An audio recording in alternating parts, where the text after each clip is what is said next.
Got my eyes straight ahead, got my head in the game. With the red light on, I'm just waiting for the change. Keep my head down low. Okay, we've got two stories that I really wanted to go through, and even though they're from different sides of the globe, I think there's a connection here. We've now got police, government authorities. J- It's been going on for a while. Everyone knows that. You're all going to sit there going, "No joke, Jay. This is what's been going on for ages." But it's trying to shut down free speech, obviously, which has been going on for quite a while.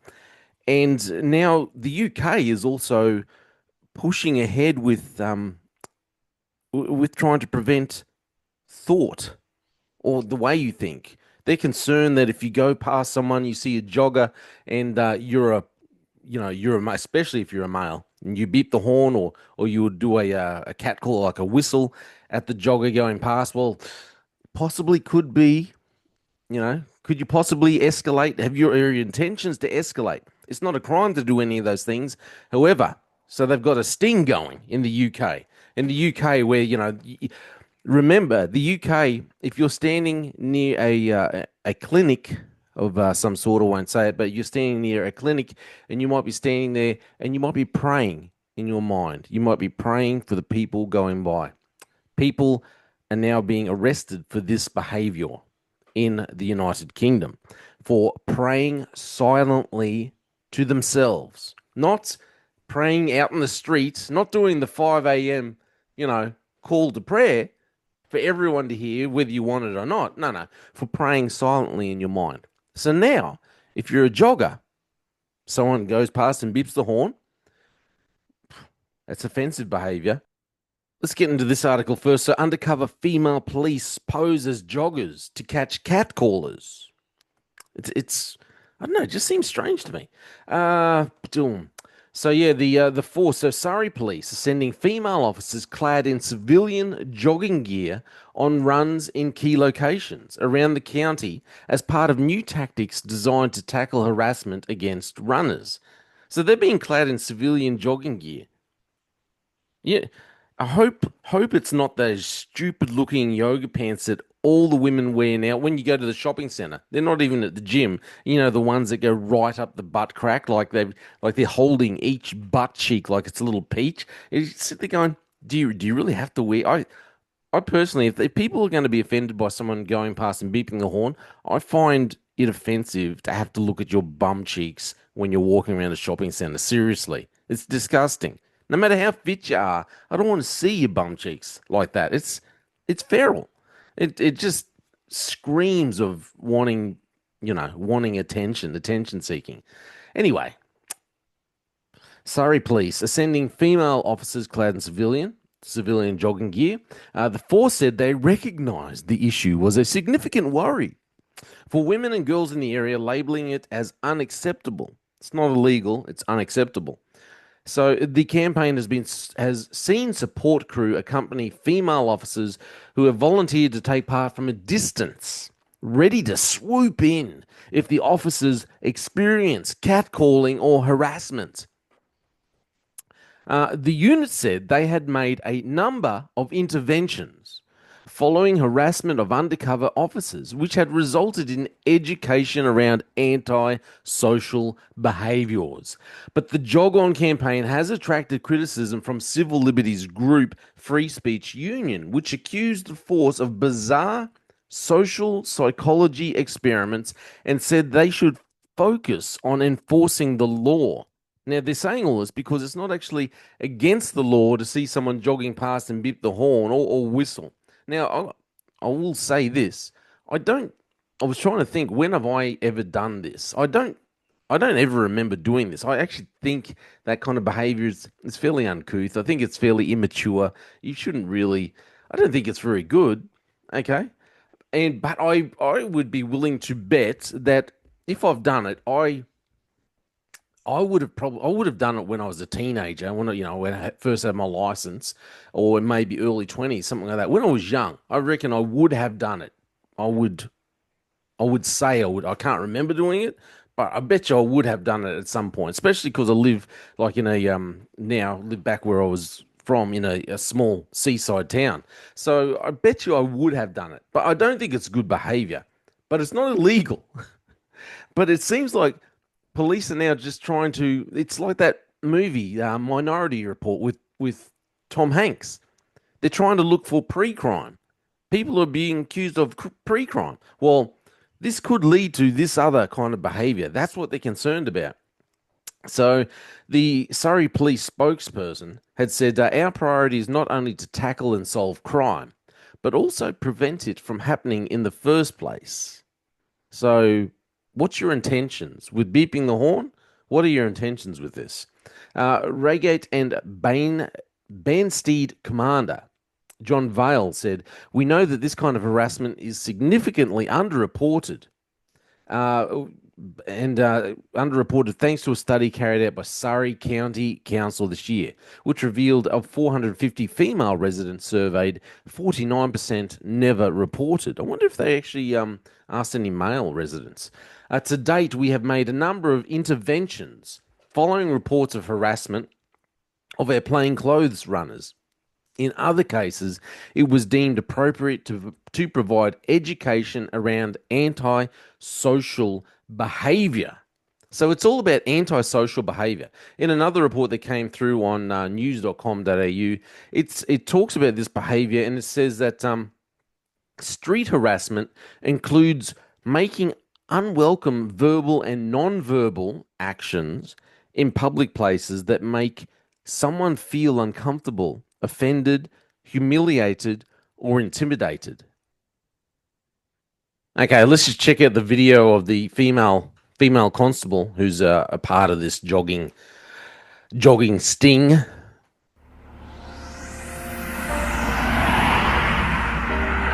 Hi, I'm Abby. I'm going out on my afternoon run. I enjoy running. I'm trying to get fitter and trying to get a bit more cardio done. What happens if I do get catcalled? I feel diminished. I just feel uncomfortable. It just makes me feel a little bit like, what are they getting out of it? It makes me feel uneasy, and then instantly it's just ruined my run. I just don't want to.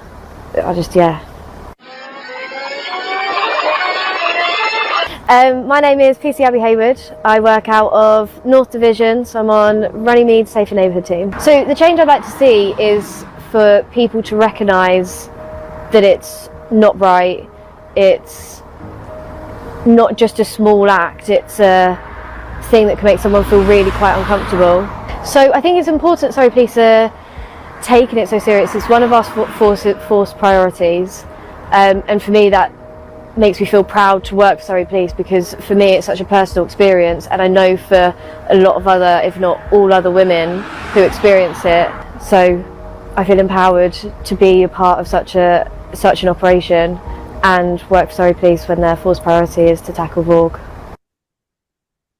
Now, if we're going to start looking at this kind of behaviour, which they said in public places, which makes someone feel uncomfortable, and then police are going to be going around talking to people because they've done something which makes someone feel uncomfortable, humiliated, or intimidated. And if you're going to do this with female police officers getting around and jogging, can I just say, what makes me feel uncomfortable? Now, I live in a small beachside town, and now I've noticed, probably a couple of years ago, I'd never seen this before. With all the years that I've lived here, I'd never seen this before. But a couple of years ago, I noticed that in the small shopping centre where I live, I'd be going through Woolworths, and I'd see females walking around in bikinis in the shopping centre. The first time I saw it, I thought, "Well, that's weird." I mean, you're a couple of kilometres from the beach. Surely, if you're at the beach in your bikini, you go to your car, you think, and surely you put on a pair of pants and a top before you go into the shopping centre and walk around Woolworths, usually barefoot as well. So in the bikini, barefoot, walking around, with small children walking around. And then you see it and you think, 18, 19, 20-year-old girls, okay, they're a bit, they haven't really worked out that maybe this isn't socially acceptable. It's not it's probably not cool to do, really. But then I start not just once or twice, several times now, I've seen older women who should know flipping better, walking around in their bikinis in Woolworths. And I'm like, when you're looking at someone, you're thinking, okay, you're 50 something and whatever, you got a fake pair of susus getting on. You're wearing your bikini, not just bikinis all the time. It's like sometimes a thong bikini, and you're walking around Woolworths. Like, why? If we're gonna start looking at people for beeping the horn and making actions or doing some kind of behavior in the public that makes someone feel uncomfortable, I've got to tell you, when I'm walking around Woolworths, when I'm walking around the local shopping centre or up the street, not near the beach, I get very uncomfortable when I see women walking around in their bikini and we're in the shopping centre. It, shopping centre and then no shoes on, which I just like, what the heck? Have you got no Have you got no care for personal hygiene or something? I don't get it. But that makes me feel very uncomfortable. So, but this is the thing. We've got police in the UK now trying to hunt down people for their thoughts. What's going on? They've gone into the realm of pre-crime. Anyway, that's the UK. Like I said, this is the same nation that's decided that if you're standing on the side of the road near a clinic of some sort and you're praying silently in your mind, well, then that's also a crime. However, let's head over to Canada now. BC nurse suspended by college asked to pay $94,000 in costs for comments about the tea people.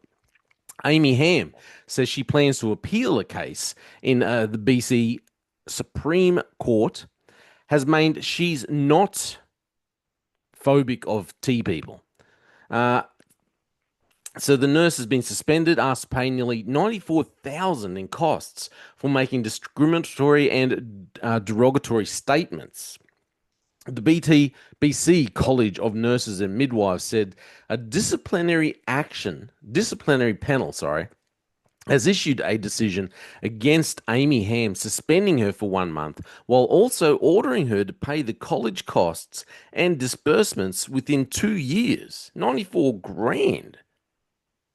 The panel said in its verdict in March that Ham committed professional misconduct for making statements across various online platforms between July of 2018 and March 2021 that were partly designed to elicit fear, contempt, and outrage against members of the tea community. The college said Ham has filed an appeal of the discipline order in BC Supreme Court, and the decision on penalty and costs has stayed until that appeal has been resolved. Okay, so the Justice Centre for Constitutional Freedom says in a release that Ham was penalised for her statements defending the right of women to access female-only spaces.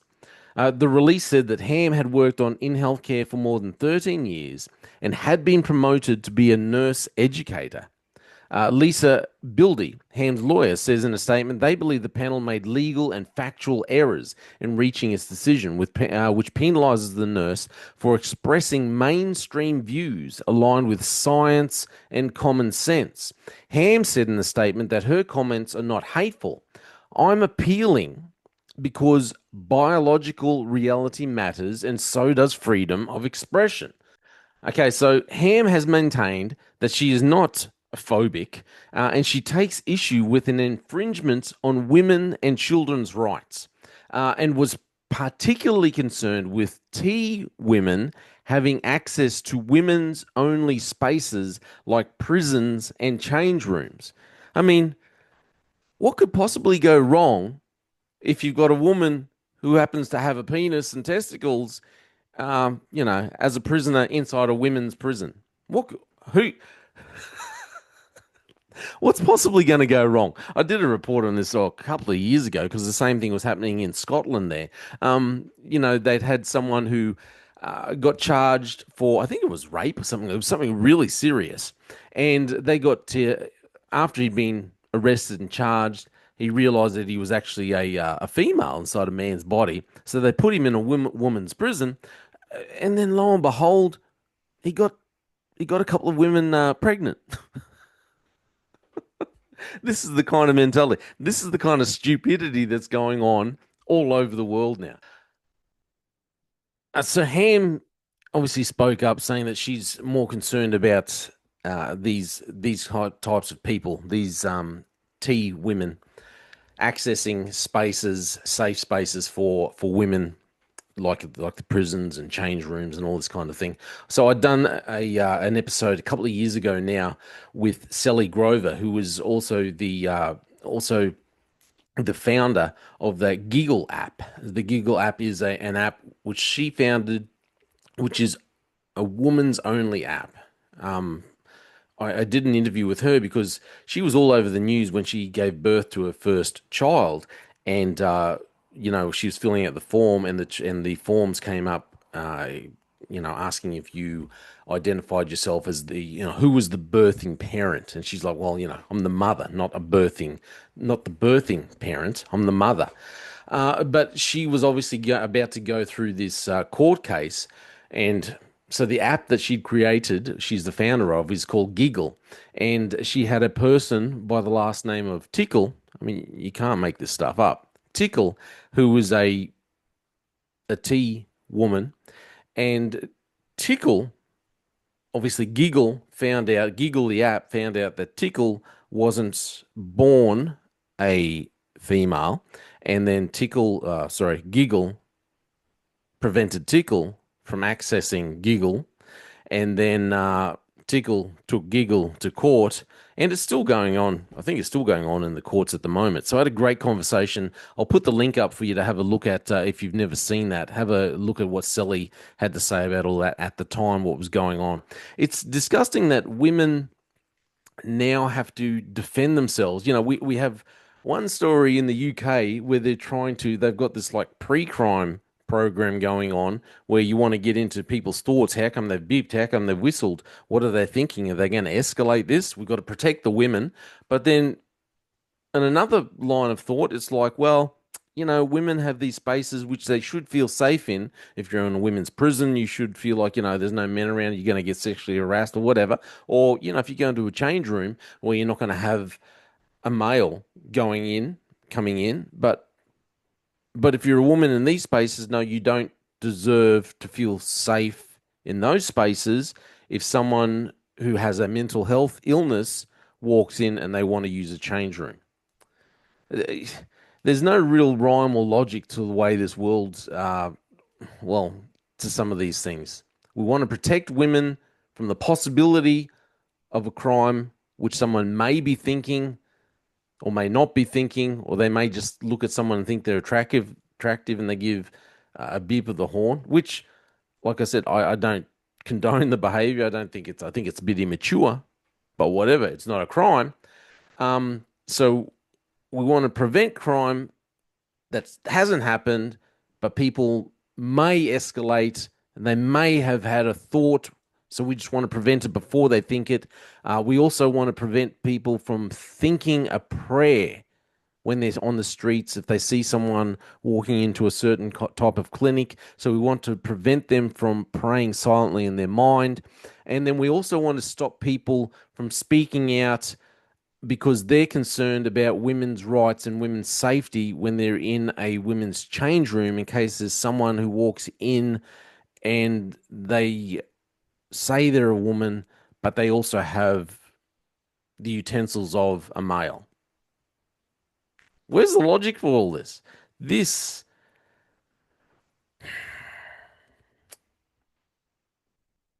I don't know. This is crazy, crazy, crazy behavior.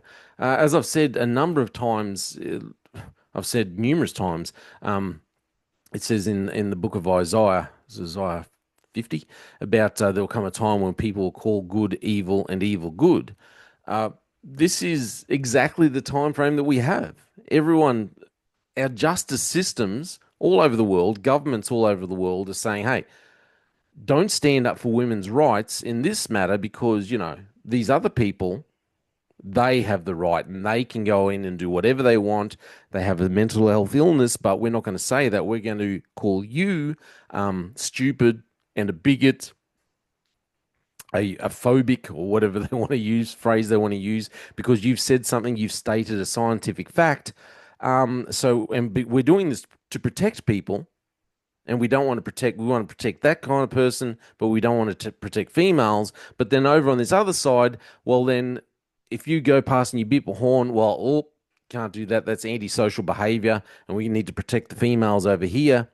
But also, if you're a female and you want to walk around on the street in your bikini or your little yoga pants that ride up your butt crack, well, go. Feel free to do that, even if you make people feel uncomfortable because you're walking around a shopping center and there's just no need to wear it. Crazy, crazy times. I can't even get into it. Anyway, let me know what you think. I got no answers. I think God's the answer, and everyone needs God. That's all I can say. This world is like this because we all need Jesus, and if everyone had faith, had a belief in God, then we'd be better off. Because I as far as I'm concerned, I got nothing else. This world has gone off the deep end. Let me know what you think. I'm j-fallon. Hey, check out the video that I did, the interview I did ages ago with Sel Grover. Also, please make sure you like the video or podcast, whatever you're listening to this on, and check out my music, just the letter J, space Fallon. Check out my music. Thanks. For whatever reason, my song Beautiful Friend is going gangbusters in the UK at the moment. In Scotland, actually. It's weird. Anyway, check it out. My name's j-fallon. Thanks for listening. They just fuel a desire that will take me higher. I'm on fire because nothing's gonna bring me down.